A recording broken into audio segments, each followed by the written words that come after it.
In this video, I'm going to talk about the comparable interface and how you can use it with objects to compare them. So in this simple example, I have a circle object, which I'll take a look at. And basically, this circle class implements this comparable interface. You can see the implements keyword there. Um, the comparable interface basically consists of one method called compare_to that takes in an object and returns an int, which I'll talk about in detail in a second.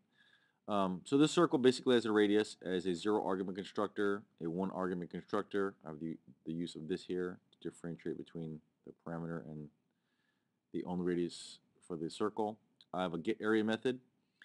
And then the compared to method, which I need to implement because that's the method that the comparable interface says I have to, basically takes in an object and returns an integer.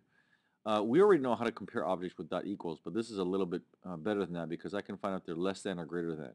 And I can define what that means. So when I would compare circles, I can actually define lots of different things for the circles in terms of what's larger. Radius, area, circumference. For this example, I'm going to say the area is the um, thing I want to use to compare a circle. So let's walk through this. Um, the compare to method basically takes in an object and it's a generic object. So I need to cast it to a circle so that the program knows I'm dealing with a circle. I call it temp circle. And what I do is just have a series of if statements here to determine if the area of the circle in question is less than or greater than another area, a circle of another area.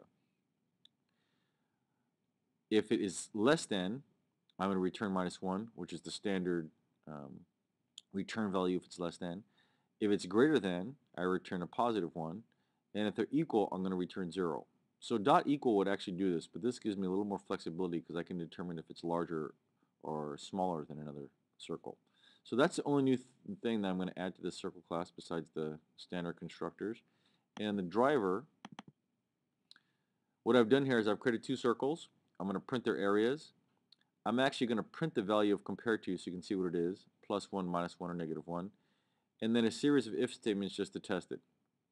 So for my first example, let's start off here. I'll start off with an area, or excuse me, a radius of 1 for this circle and a radius of 4. So let me compile it and run it. And you can see here the area of the first circle is 3.14. Area of circle 2 is 50. So 3 is less than 50, so that returns -1. And I, in my if statement, print that out. If I look at the source code again, you can see how this works. So I'm using C1 as, if you want to call it my base class. I'm saying, hey, C1, I'm going to compare you to C2. The area of 3.14 compared to 50 was less than 0, specifically -1. So this was printed. Let's make them equal now. I'm going to make that 4. Compile. And the areas are equal, so the value of compared to is 0, and that statement prints. And then finally, I want to make it greater than. I'll use 10.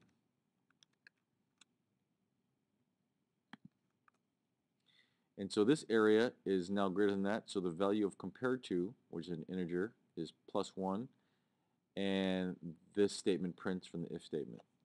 So what's compared to does in Circle or in any class, it allows you to define what you want to use to compare things. So for circles, as I said, I could have used radius, area, circumference.